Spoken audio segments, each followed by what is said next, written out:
There's this tendency to come to online meetings late.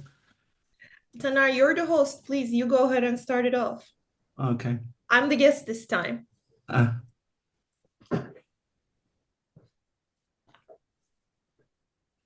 all right, then. It's almost 6:05. Good evening, everyone. Thank you for joining us to celebrate the release of our latest edited collection, Adaptation in Turkish Literature, Cinema and Media. As the title suggests, this volume is dedicated to exploring adaptation within the Turkish context, highlighting the rich history and diverse practices of adaptation in our country. The collection features 13 insightful chapters alongside an engaging interview with Cem Kaya, a famous Turkish director. In this interview, he discussed the Yeşilçam's distinctive adaptive strategies with us, and it's fun to read. Since the book's publication, we have had the pleasure of connecting with contributors at various events to explore and discuss their work. And for tonight's session, I'm delighted to welcome my co-editor Seda Öz from the University of Delaware, as well as for distinguished chapter authors Savaş Arslan from 9 Eylül University, Colleen Kennedy Karpat from Bilkent University, Kaya Özkaracalar from Bahçeşehir University, and Naciye Sağlam from Fırat University. Before moving on to the individual presentations, I would like to begin by turning to my co-editor Seda Öz. Seda, I have got a warm-up question for you. I'm Um, ready. Seda, could you share with us the journey behind this project? What inspired you to compile this collection, and how did the contributors' work come together to form such a rich and diverse body of scholarship? Well, first of all, thank you for the kind introduction. And isn't it amazing that we keep like such an amazing book for ourselves, but it really is. Um, to talk about the beginning of this adventure, let's say, I think I can say that it all began during a business meeting of the Literature Film Association in New Orleans, where Barton Palmer and I happened to sit next to each other and started reminiscing about Lawrence Rowe. May he rest in peace. Barton Palmer is the series editor of the Palgrave Studies in Adaptation and Visual Culture. That conversation was the first spark that set everything in motion, but this eventually became the collaborative work of 13 amazing scholars, most of which are here today. So, a huge thank you all. It's wonderful to finally celebrate the fruits of our hard work. Please wave your hands. I appreciate you being here. This is wonderful, I think. I'd like to talk a little bit about the whole logic and the concept behind the book before delving into the details of the chapters. As many of you know, adaptation studies have historically focused on Anglo American contexts, with Hollywood and English language adaptations dominating the conversation. And as a critique to this, in his introduction to Oxford Handbook of Adaptation Studies, Thomas Leach highlights a major gap in the field, and that's the lack of focus on international and marginalized cinemas. And this collection aims to address that gap by shifting the spotlight to Turkish adaptations, hopefully challenging the Anglo-centric position in adaptation studies, and opening up the conversation to non-Western cinemas. And here also a big thank you goes to Julie Grossman and Barton Palmer, the editors of the Palgrave series in Adaptation and Visual Culture series, for supporting this project and for creating space for voices like ours. I know that the series has been striving for inclusivity, and it's exciting to be a part of that effort. And I know that Julie, you're the only one who can show us our book. Please go ahead and show us our book from your screen. There it is, people. Hopefully, it will reach us too as well. Thank you so much, Julie, once again, for being here, for opening the space, for your support, everything. My pleasure. Um, Before we begin, I want to talk about Turkey's position in this conversation. The Turkish cinema and media, to my perspective, media landscape is particularly interesting because it lies at the intersection of multiple cultural influences. You know, the secular Western traditions and Islamic Middle Eastern roots. And we often hear the cliche about Turkey being a bridge between East and West. While that's true, this position can also leave Turkish cinema doubly marginalized, neither fully fitting into European nor Middle Eastern categories. Accordingly, this collection explores how these cultural intersections actually shape Turkish adaptations. To speak more directly about the content of the book divided into three different thematic parts. The first part of the book is titled Transnational Adaptations.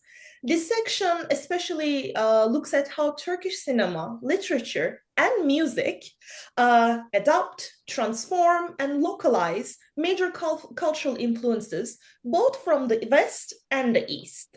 It includes examples like adaptations of Shakespeare, Austen, Stoker, and showing how they are kind of woven into Turkish cultural production landscape, let's say.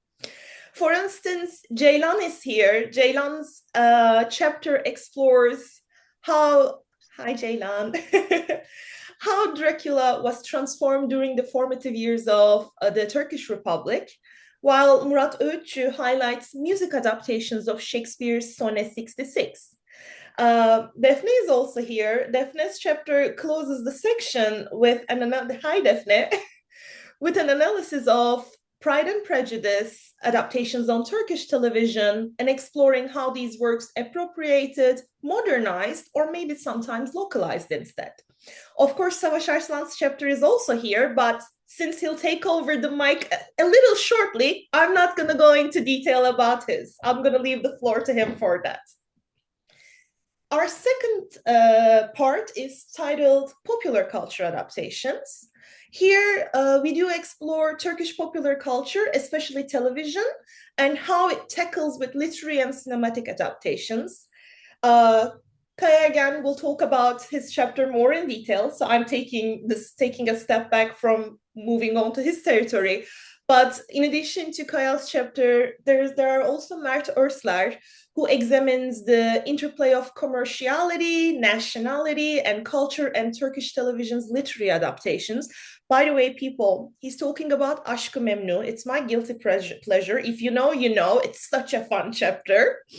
And and then yeah, no guilt. I know, Colleen. And also Murat Aksar, also here. I know, Murat, you're walking, but he's highlighting how filmmaker Cem Yılmaz revives telecinematic genres and reimagines Turkish film remakes through an ideological lens. And I particularly appreciate personally, and this is something also I kind of stole from Julie, this section's emphasis on remediation. You know, it's exploring how culture navigates both creative and commercial pressures. And to me, it's an interesting and fun read to do. And then we do have our final chapter on culture, theory, and adaptation. Sorry, final part. This section is broadly focusing on contemporary Turkish literature and its adaptations to film and stage, and the theoretical implications of adaptation and translation. Taner, our co-editor, examines Orhan Pamuk's Secret Face as a fluid text. Özlem, hi Özlem. Özlem's chapter looks at documentary theater as a counter-memory practice, looking at Madımak events and other political history events in Turkish history and media. And of course, there are chapters written by Colleen and Nagiye, but then again, we'll hear from them. And as Taner said before, we also had a chance to have an interview with Cem Kaya. And with Cem, we talked about his documentary, Remake, Remix, Ripoff, about copy culture and Turkish pop cinema. And to me, having a practitioner's perspective in this collection was a great opportunity. And I keep hearing from the people who've read the book that they are appreciating the presence of that interview as well. So in short, I think I can say that this book is showcasing adaptation in Turkey isn't just about translating culture. It's about the rich and complex dialogues between cultures and political ideologies. And these essays, to my perspective, and I know I'm not objective, push the boundaries of adaptation studies and promoting a more inclusive paradigm that views texts as transnational entities. The counterexamples that we see in this book, the counterexamples to Anglophone assumptions about adaptations, allows for the development of a more critical approach towards the borders within which both scholars and institutions define themselves. And these kinds of conversations, in return, in general, enrich humanities by recontextualizing semantic meanings and, in turn, challenge these narrow cultural perspectives and hopefully foster intellectual growth. So, I think we're doing an important job, and I am so proud of our work. But as my last remarks, I want to finish off this part. I know I've talked a lot, but I'm so proud of this collection. To my perspective, in a world that's increasingly influenced by rising nationalist and conservative ideologies, the role of cultural productions in challenging political orthodoxies becomes crucial. And I consider our works as scholars as part of this cultural production. And it is imperative that we strive to decolonize theoretical frameworks. And if we can embrace diverse perspectives, then we can challenge entrenched paradigms, and then we can pave the way for a more inclusive and hopefully equitable future in adaptation studies and beyond. And I'm truly grateful to all the contributors for their hard work and their attempt to, take a step further to achieve this. And I hope this book becomes an invitation to rethink adaptation, not just as a creative process, but as a powerful means of cultural exchange and transformation across borders. But once again, thank you all. I think I'm so proud of this work. I'm so honored to be in this project with you all. But I should, end what I'm about to say so that the rest can take over. But that's my answer, Taner. I told you I'm prepared. No, that was great. Thank you very much for this detailed explanation about the book's structure and content. I guess you have provided a comprehensive overview, especially for those who haven't had the chance to explore the volume yet. Now, I think we need to turn our attention to the chapter authors and hear their insights on their contributions to the volume. First, we have Savaş Arslan, author of the chapter Early Turkish Cinema, A History of Localization, Turkification and Adaptation. Savaş Hocam, the floor is yours. Could you please unmute yourself? I think you're still muted. Oh,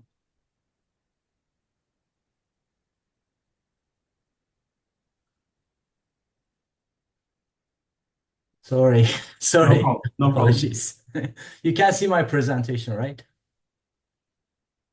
No? Not yet. Yes, yes, we can. Yes, Go. we do.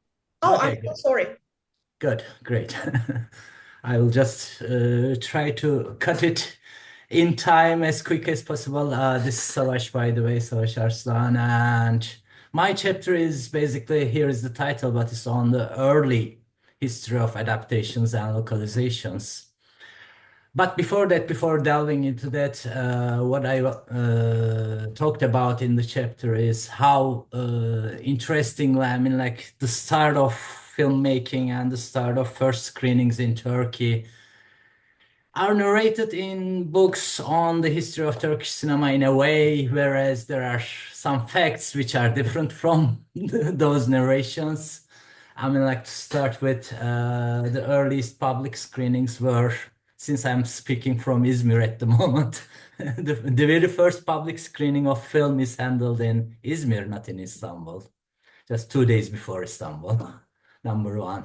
So This is one thing. I mean, like the general story goes as if the first screenings were Lumiere films. No, they were not Lumiere films. They were either Méliès films, but also there's a little known early filmmaker, also William de Beth. It might also be Oh, William de Beth movies in some cities in Turkey. We don't know that one exactly. And the first filmmaker was not a like Turkish figure, but it was a Jewish Istanbulite. His name was Zygmunt Weinberg, and he shot in 1908 the Friday procession of the Sultan Abdülhamid, and then showed that in theaters. And he was also the person who started the first film theater, first proper and permanent venue in Istanbul called Pate Cinema in 1908. So I mean, like when dealing with early cinema, I mean, like every day when you dig into archives, etc., every day you learn something new, and it's the kind of detective story part or kind of the exciting part of that kind of a work. And when I was doing that kind of a work, I also came across interesting stuff which I want to share, which I shared in my chapter with you. And like, first of all, when you start with a Western medium that is imported to Ottoman Turkey, I mean, you are also importing a whole history of culture behind that medium and a whole history of vision also, which is different from the way you see, the way you represent, the way you show. And because of that, there's a very interesting kind of interaction between the two. I don't take it as a one-way route because my sense of localization is more based on a complex, diverse understanding of that process, and it's plural and fluid at the same time. So, uh, after the first screenings in Istanbul, there's a very interesting screening which is done on a shadow play screen on which they showed films, which is kind of an amalgamation of two ways of seeing. You start like that, but then after the foundation of the Republic, also, I mean, like some shadow play artists try to uh, inform the public through shadow plays by enlightening the people, by kind of um, promoting the Republican reform programs by the way of shadow play. But cinema was in the early years a little bit behind the scenes. It was not seen as the primary media for promulgating the Republican values, etc. Cinema became more popular in Turkey in the late 40s. This is why in the early Republican period, cinema was more of a dubbed thing, an adapted thing from the West. And the interesting things that were happening during that time were either some early Western filmmakers, like especially not Western but Russian filmmakers, Sergei Yutkevich and Esther Shub came to Turkey to make documentaries about the early Republic. And the earliest filmmaker of the early Republican era was Muhsin Ertuğrul, and he also did adaptations, either from Turkish novels or also, by the way, from French vaudevilles and even Selma Lagerlöf stories based on a Swedish child's story, etc. Those kind of things were happening. But the interesting thing was the dubbing of foreign films into Turkish because they imported those films, and those early sound films were dubbed into Turkish in different ways. For instance, Nejat Saydam talks about one movie, a Russian movie, a Soviet socialist realist Stalin era movie we are talking about. So they changed all the socialist messages into kind of Turkish nationalist messages. And they also shot some local scenes and added to the original film. So they kind of rendered a Soviet movie into a Turkish reform movie with Turkish actors, also added to the movie. Those kind of things were happening. Or also in the case of the Egyptian movie Tears of Love, not only the talking parts in the movie were dubbed into Turkish, but also the songs were dubbed. New lyrics were written and they were performed and they became extremely popular. Or Ferdi Tayfur, the early dubbing artist, was doing interesting things. For instance, he rendered Groucho Marx as an Armenian Istanbulite, whereas he took Eddie Cantor and turned him into a Greek from Kayseri. Or they also in Aşkın Gözyaşları, in the Tears of Love, they changed a black-faced Ottoman the Nubian character into Balıkçı Osman, which later became a major figure by the way of Sadri Alışık in later Yeşilçam era. So these were kind of the early interesting practices of dubbing. But at the same time, those things were criticized by different people, like famous Turkish writer and scriptwriter Atilla İlhan criticized Yeşilçam movies by creating a fictive Turkish pronunciation, which became the standard for Turkey. Later on, another TV scholar, she criticized Hollywood dubbing of the Hollywood TV shows by for disrupting the syntax of Turkish language. Or an early film artist, she kind of criticized theater actors, especially the ones speaking with the old accent, old Ottoman Turkish accent or Armenian accent, for kind of ruining Turkish language. So there are kind of nationalist reactions, but at the same time, practices of localization, dubbing, and Turkification, which were kind of creating a huge change in that regard. Therefore, I mean, like we need to see dubbing as kind of a creative act, as kind of performative. It's fluid and ever-changing practice. I think that would be my presentation basically about my chapter. Thank you very much for listening. Thanks a lot, Hocam. We will keep the questions for the end of the session, so let's be patient. Our next speaker is Kaya Özkaracalar, who wrote the chapter Kara Murat, Dracula, and Ali Baba, adapting Turkish historical adventure comics to the big screen. What a fascinating title, I would say. Again, Hocam, floor is yours. You can share your screen if you need to. No, I haven't prepared a PowerPoint, but I do have some physical stuff to enlighten it up. But before I start, I would actually like to comment on something which Seda in passing mentioned. She mentioned the cliche use of bridge for Turkish culture, etc. And she very pointedly, in my opinion, argued that this so-called bridge quality also causes marginalization of Turkish cultural products because it becomes ambivalent whether they are Turkish or Asian or none of them. And, this is not related to my chapter directly, but what she said, I wholeheartedly agree.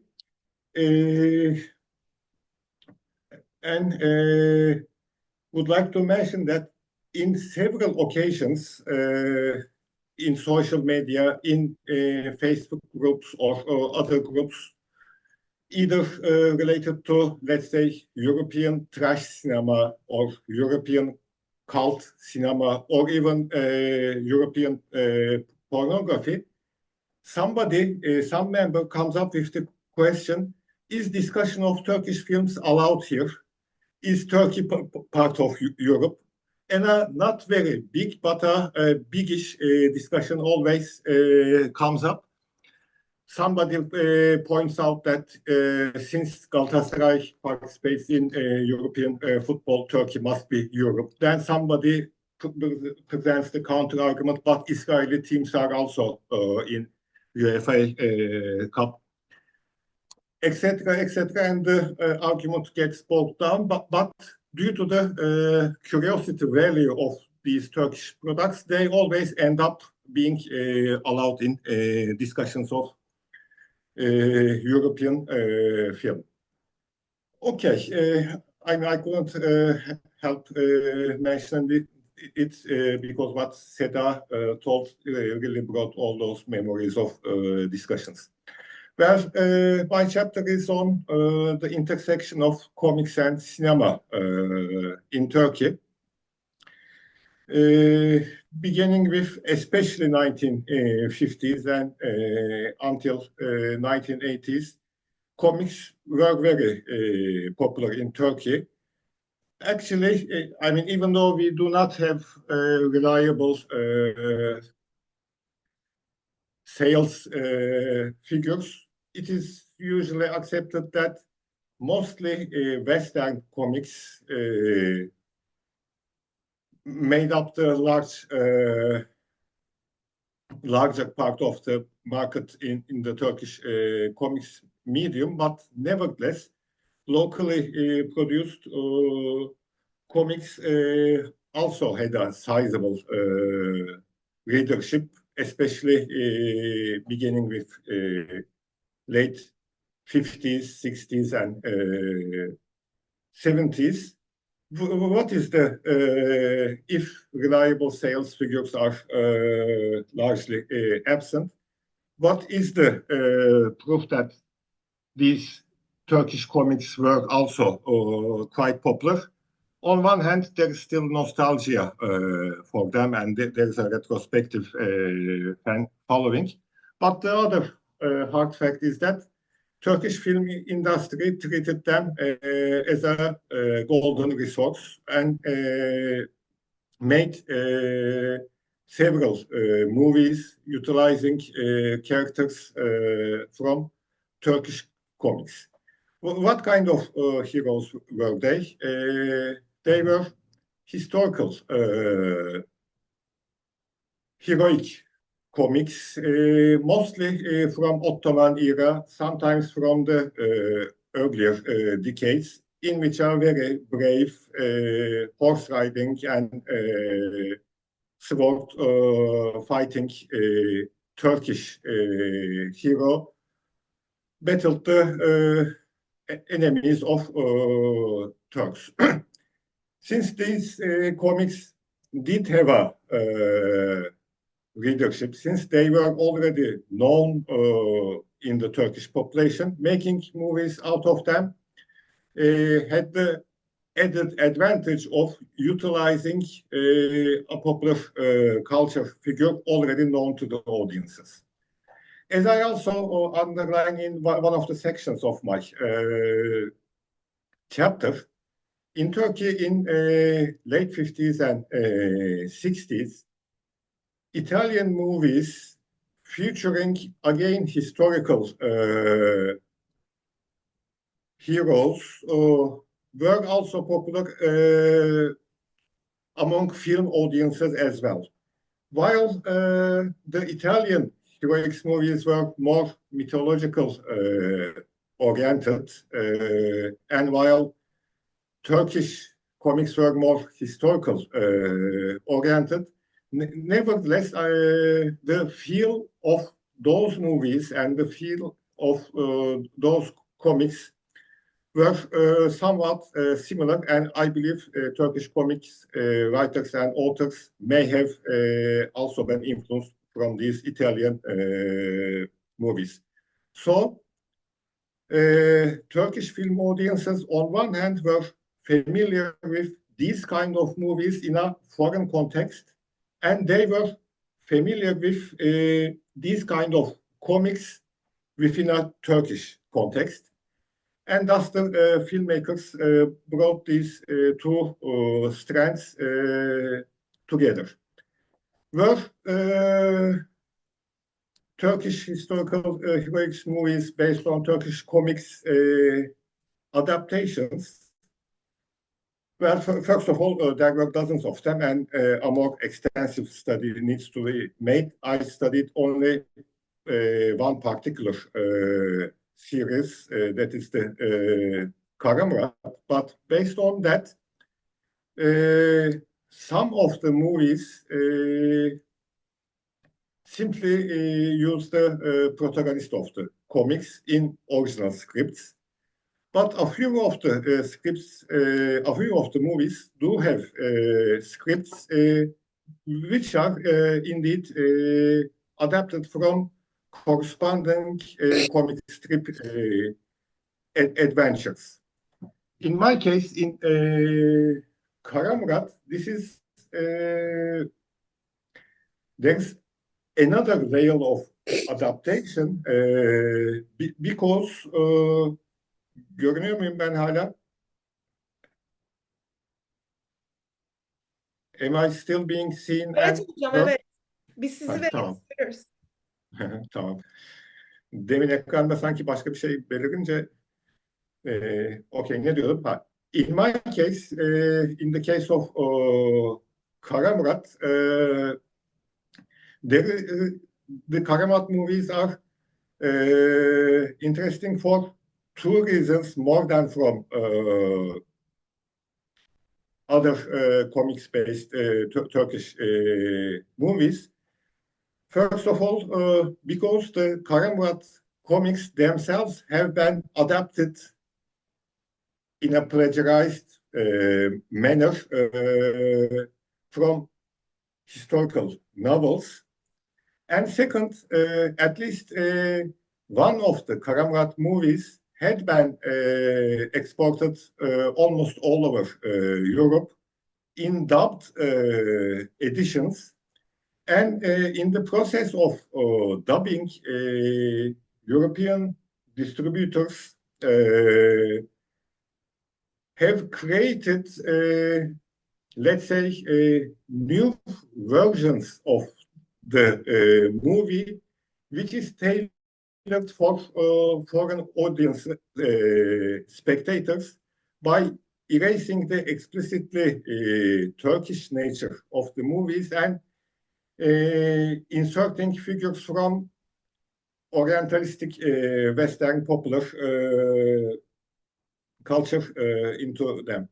Okay, I mean, there's a lot more to say, but I don't want to take up more time. Thank you very much. Thank you. Hocam, That was aren't we great. gonna see from the comics? Yes, sorry. Well, I don't have, unfortunately, because of a medical situation, I am not in my home now, but in my parents. And here, I don't happen to have Kara Murat comics, but another Tarkan comics. These are set in Central Asia and Western Europe. He's a figure, let's say, a warrior of Attila the Hun. I can show a few more. Yes, here is Attila himself pictured in one of the covers. Okay, you're welcome. Thanks, Hocam. Thank you very much. Now we will continue with Colin Kennedy Karpat, and she will discuss her chapter, Relational Geometry, sorry, in Our Grand Despair and Jules E. Jim, a French movie. Yes.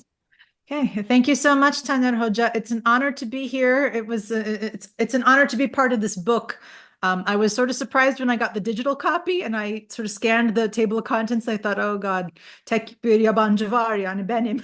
Nasıl oldu yani? I was thinking, okay, this is a lot of pressure. Siz yabancı sayılmazsınız artık. Not Yani- anymore, Colleen. It's been years, not anymore.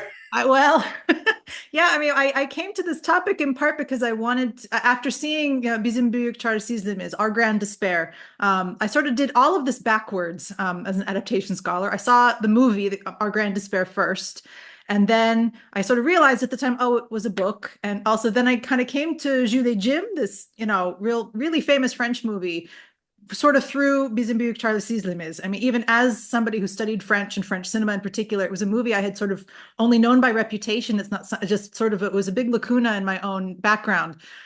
So it was sort of an excuse to get to know this movie. In reading the book, and I don't have the book with me, unfortunately, but this is also the first, complete novel that I ever read in Turkish. There is no translation into English or French, as far as I know. So I, with a lot of help from Google Translate and some real patience on my part. I think I did make it through the novel, and I watched the movie again and sort of really wanted to think through this concept of the love triangle, because what struck me is that this is such an interesting example of the love triangle in cinema generally. And even not having seen Julie Jim in any detail before working on this project, I knew just from reputation what an important, foundational work of cinema that was for the love triangle, and how it sort of broke all these molds in French society when it came out in the 60s. That was also an adaptation. So I went back to the book for Julie Jim and sort of delved into some of the things that the movie elides. So there's adaptation on all sides here. And I was also, one of the things that I'm sort of working on off and on in different contexts is the idea of self-adaptation. So Barış Bıçakçı, the author of the book, also wrote the screenplay for the film. And so this sort of working through the same idea from the same person in multiple contexts is another thing that I've been doing in adaptation studies. So all of these things sort of came together for this chapter. And I don't have a formal PowerPoint or anything for it, but again, I mean, I'm not going to lecture. It's an honor to be here as well with all these people I've cited. Many of you I've met before. Kaya Hoca, your name is on the poster behind me. You probably can't see it, but from one of your visits to Butte, I still have the poster on my wall. So it's really great to be here. One of the things I think is interesting, and I'll just share this from the book since I pulled up my digital copy. Oh, if it allows me. Oh no. Oh, it's not allowing me to do that. No, not whiteboards. Sorry, I didn't practice this. I think Zoom updated and now I'm just confused. Anyway, if you have the book with you, it's the page where the images are. And there's a very famous scene from Julie Jim, and this is one of the scenes that I did know from before, where Catherine, Jean Moreau, is taking these guys kind of through Paris, and she's in drag, in light drag, sort of going through town, kind of being treated as a man and so on. And she takes them to kind of a bridge crossing. This is on page 173 if you've got the book. And this is, I think, really the only time that I saw something in the movie that recalled something from Our Grand Despair. But I think it's such a really powerful image that really brings together this idea of the love triangle and renders very clear this notion that they're taking this idea and doing something so different with it, because it is such an open intertext in the book, in the film. The title Julie Jim, the movie exists in the new movie's world.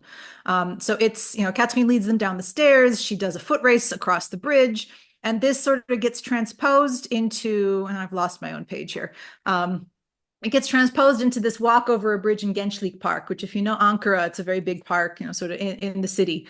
It's a wonderful kind of moment of localization in the geography, where Paris is a big geography for Julie Jim. Ankara is a really big part of Bizim Büyük Çaresizliğimiz.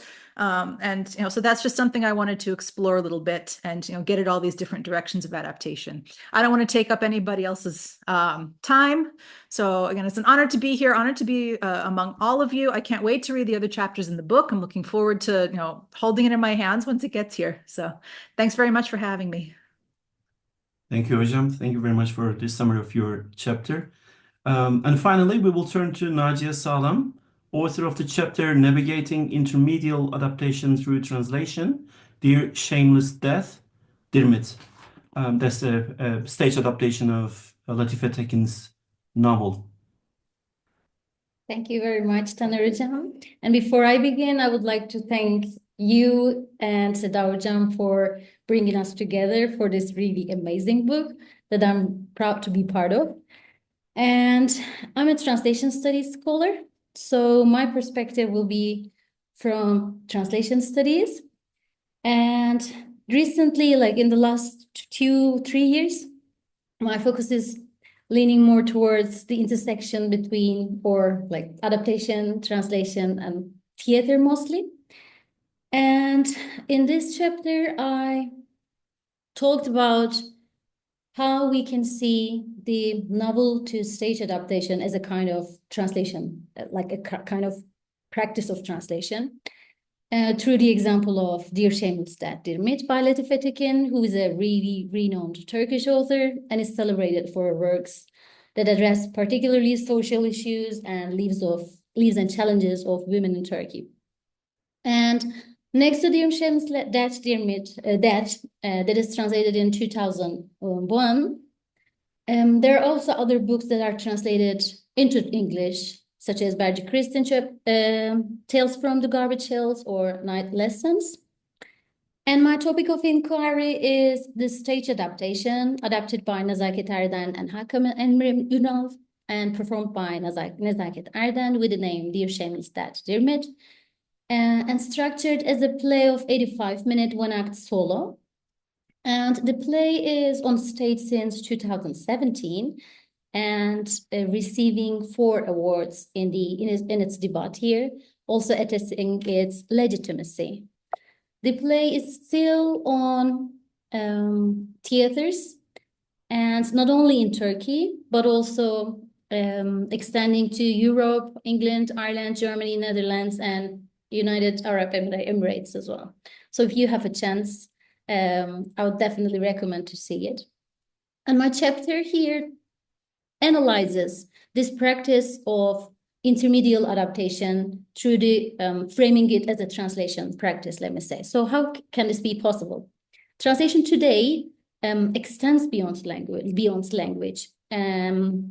That's a really big theoretical background here, but since I have 5 minutes, I'll try to keep it as simple as possible.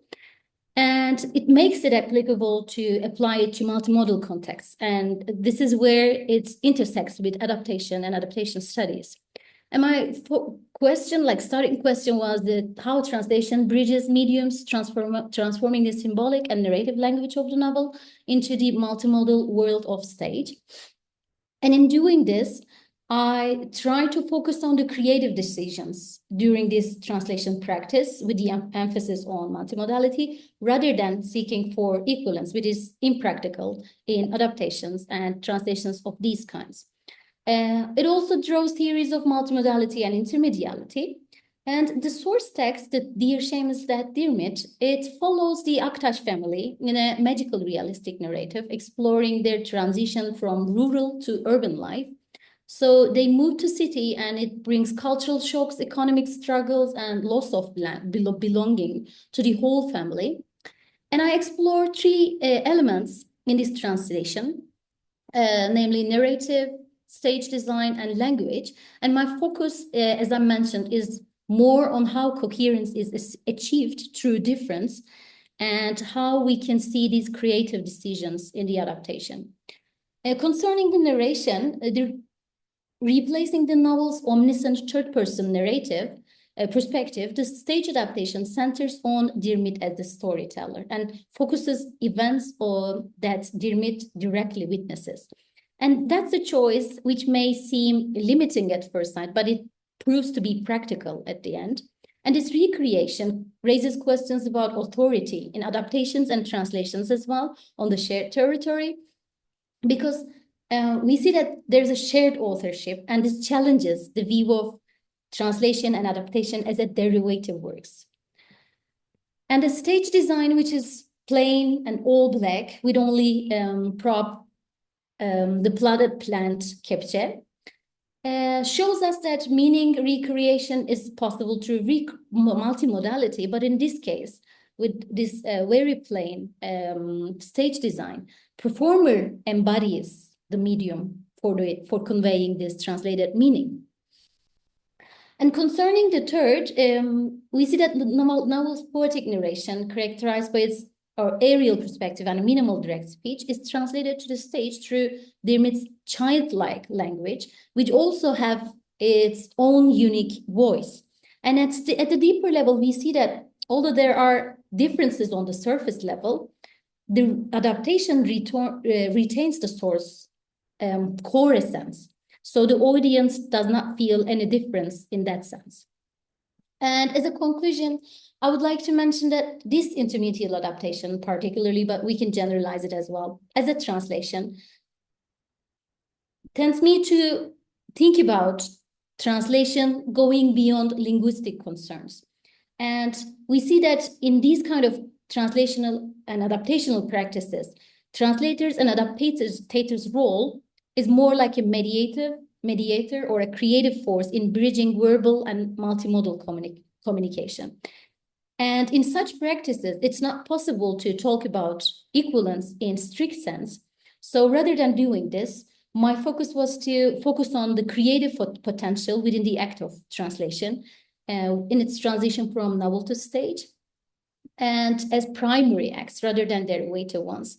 And in all through the analysis, it showed me that coherence is possible through seeing the differences and embracing the differences. Thank you very much. Thanks a lot, Hocam, for this brief presentation on your chapter. I think it's time for questions. And if you have any questions, you go ahead, please. Thank you so much everyone. It's early. I woke up like an hour ago or so. But if there are questions, we are more than welcome to get them. If there are not, I do have questions. That's why I'm like jumping in. That's okay. Kaya Hocam, my question is initially for you. So how do you think that either in the case of Tarkan, Ali Baba, like whichever comic book that we're talking about, what do you think about the adaptation of Turkish national comics to film? How do they reshape or maybe reinforce or maybe minimize? Like, what do they do to the national identity?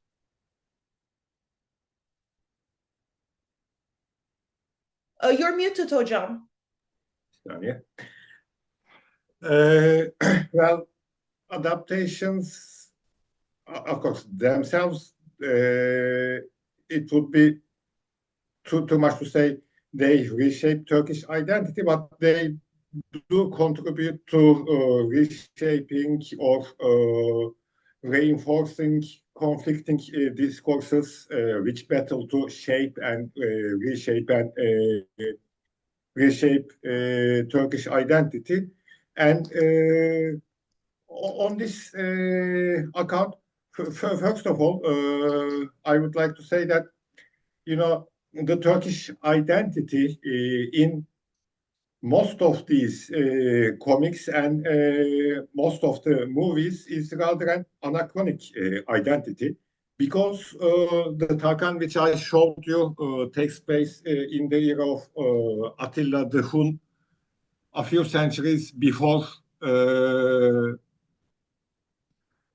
tribe firstly called Turkish entered into cinema, and yet he calls himself as Hun Türk'ü, Hunnish Turk.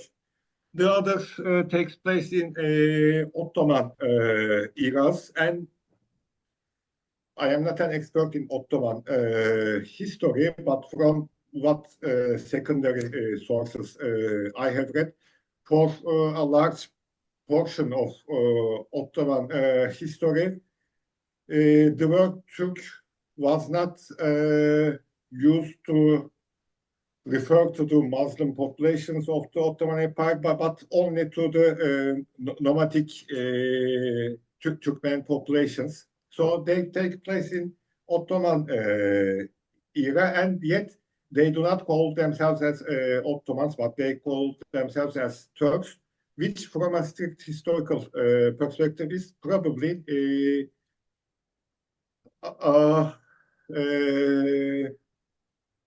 conflicting allegation.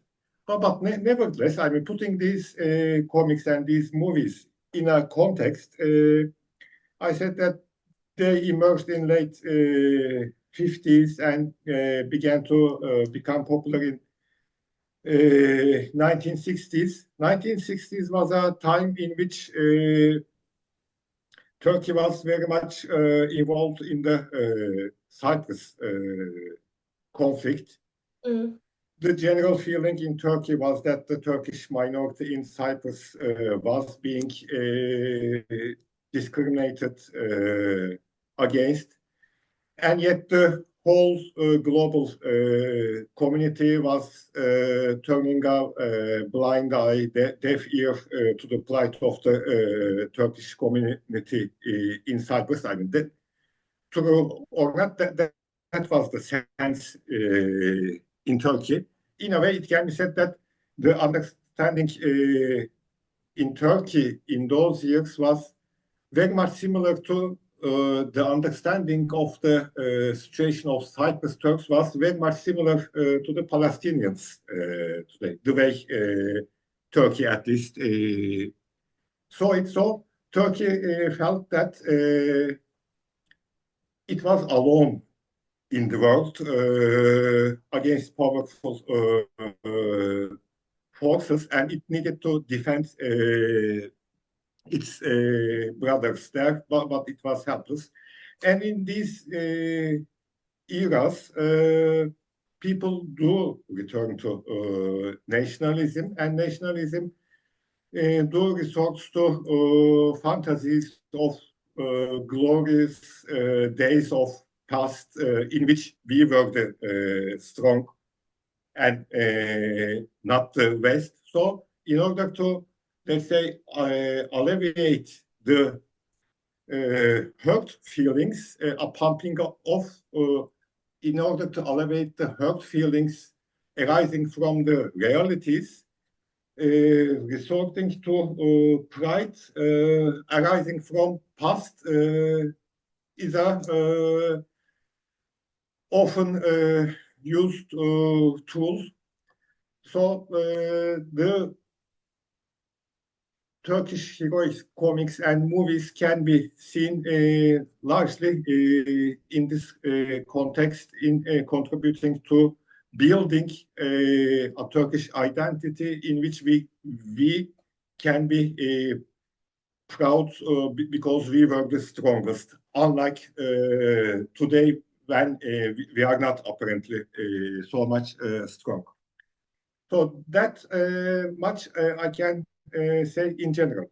In particular to the Kara Murat movies, and especially with this is relevant to the adaptation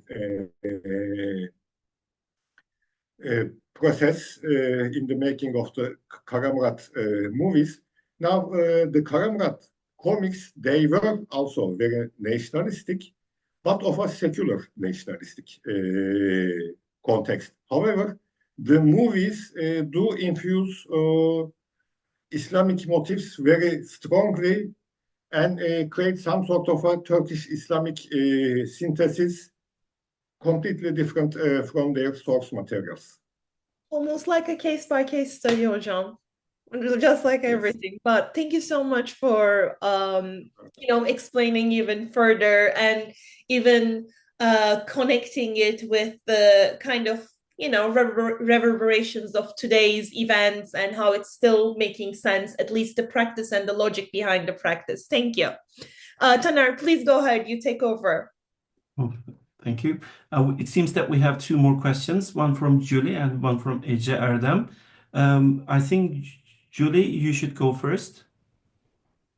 Okay, thank you all so much. This has been fascinating, and the book is such a wonderful contribution to adaptation studies. I'm just thrilled to have it in the book series and thrilled to be here today. I guess I have a general question that I'd be interested in hearing from any or all of you on, and then a more specific question for Savage.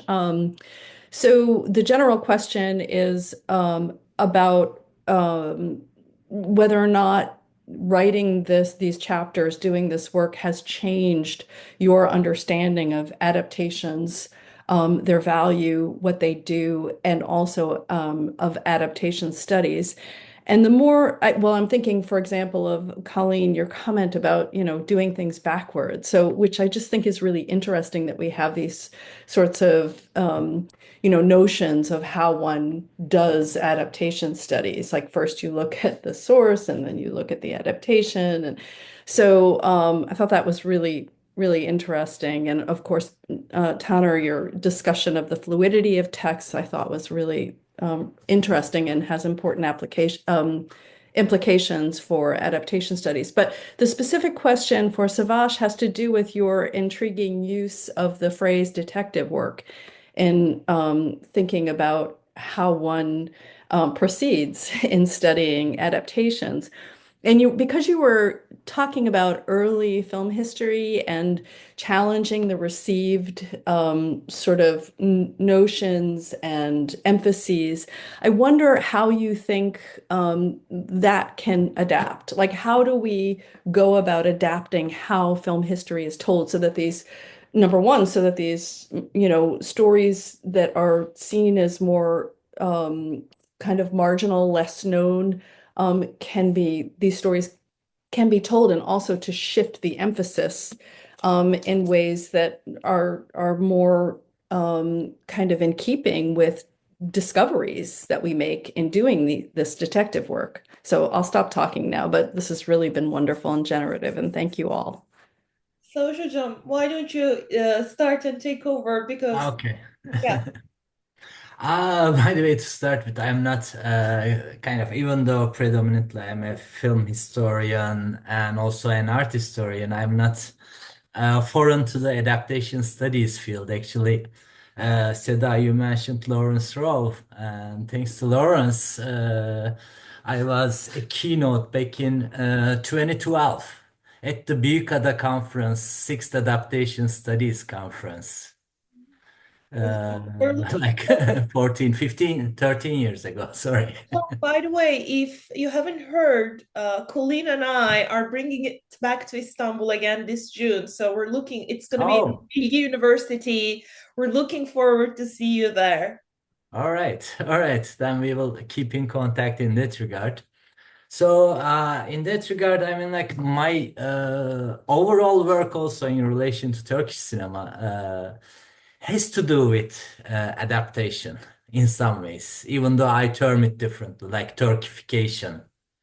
It's basically kind of an adaptation of, as I start my presentation here, adaptation of a non-native medium to a local context, and by kind of putting together two different ways of seeing two different cultural histories, etc., those kind of things. And you can find elements of these almost in every part of Turkish culture, like the earliest novels written in late 19th century.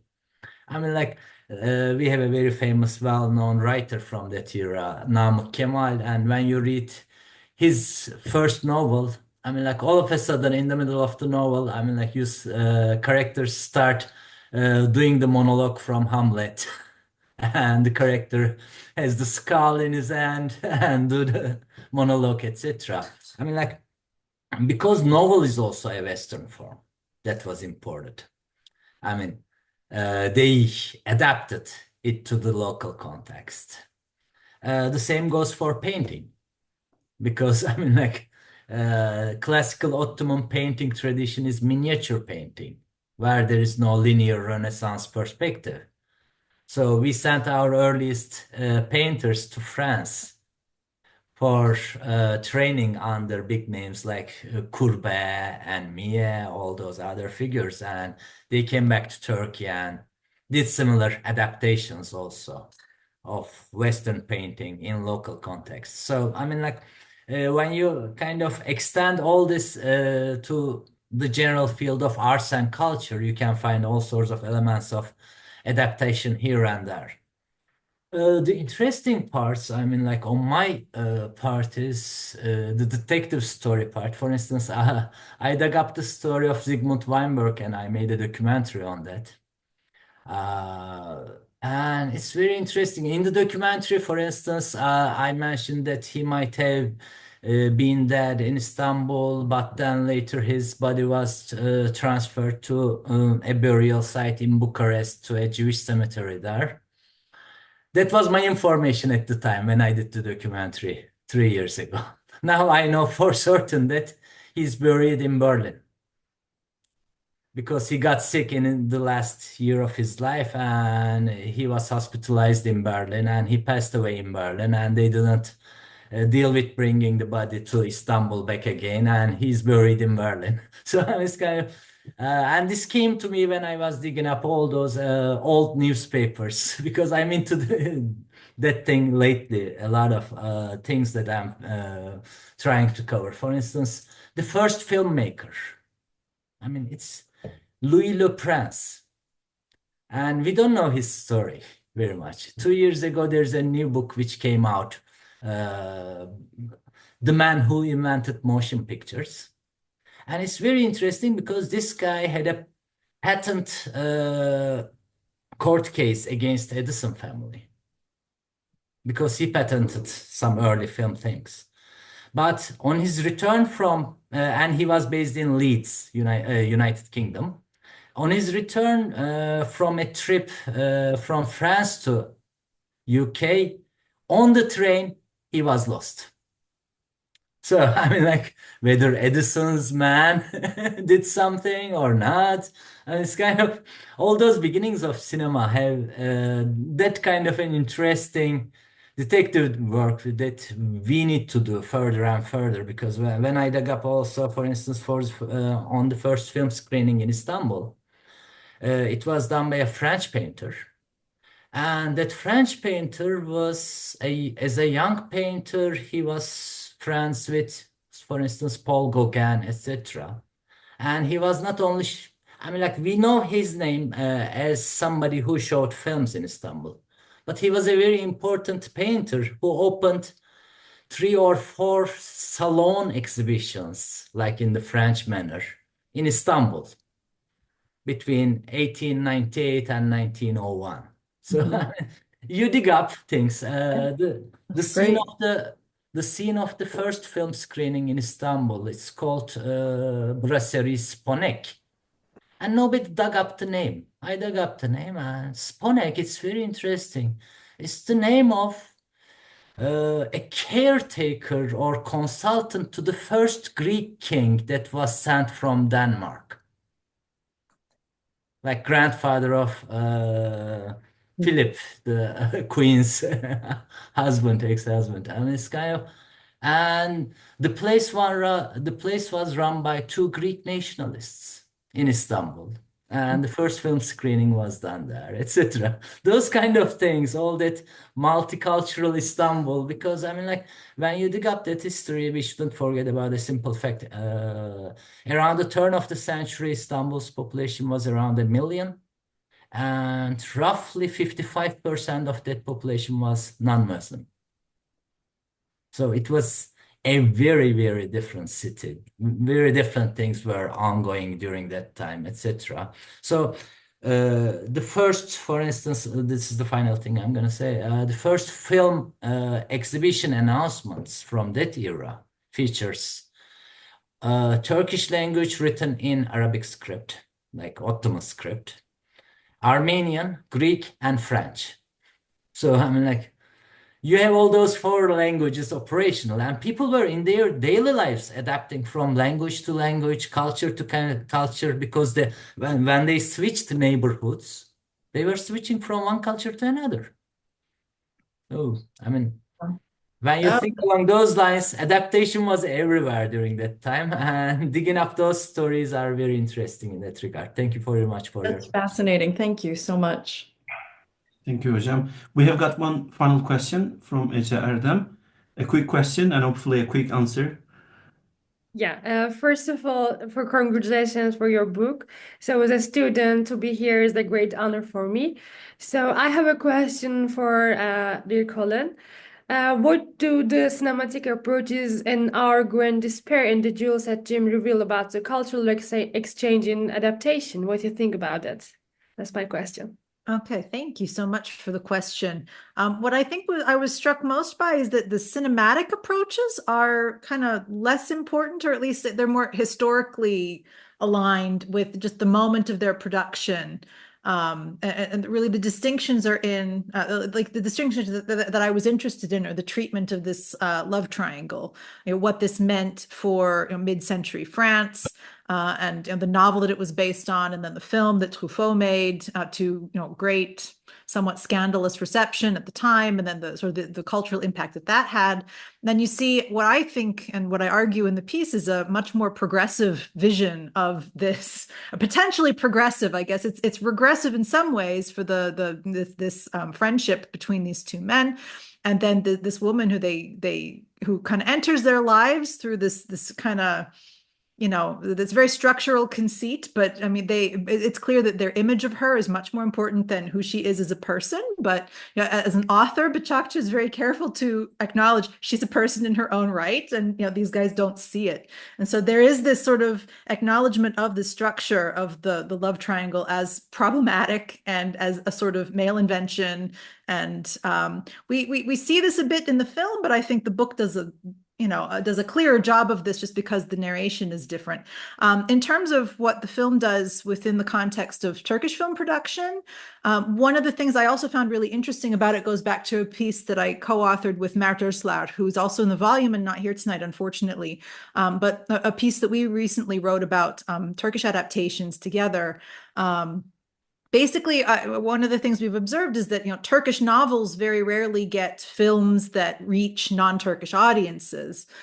If we have adaptations like Nuri Bilge Ceylan famously adapting things, Zeki Demirkubuz also adapting things, but those novels come from the West, and then they're adapted into films by Turkish directors for Western audiences. There's that sort of cycle going on there, and Turkish adaptations from Turkish sources tend to be on television, hence the Aşk-ı Memnu that he writes about in this volume, and they take these Turkish sources and they get, because it's television in part, and television has such a wide audience outside the West, they're kind of going in a different direction. And so this is an example where you've got this Turkish source novel set in Ankara, set in a contemporary environment that is aimed for the more typical European film festival circuit. So there's an industrial side to this that I also thought was interesting, with the source and the target audience being kind of off norm, let's say. It's away from what we would expect there. So anyways, those are the things that I saw with these sort of crossing cultures in interesting ways with these. But I have to thank the editors because this is the first time I've written about anything Turkish without a co-author, and I don't think I would have dared to do this without Seda and Taner sort of holding my hand and saying, yes, okay, you didn't completely misunderstand this book. No, So no. I really don't think I would have dared do it without them. So I really appreciate the help that they put in. Thank you, Hocam. Thank you for your honest answer as well. I think that's it. We need to conclude this session. Questions are done, answers are done. Seda, do you have any final words?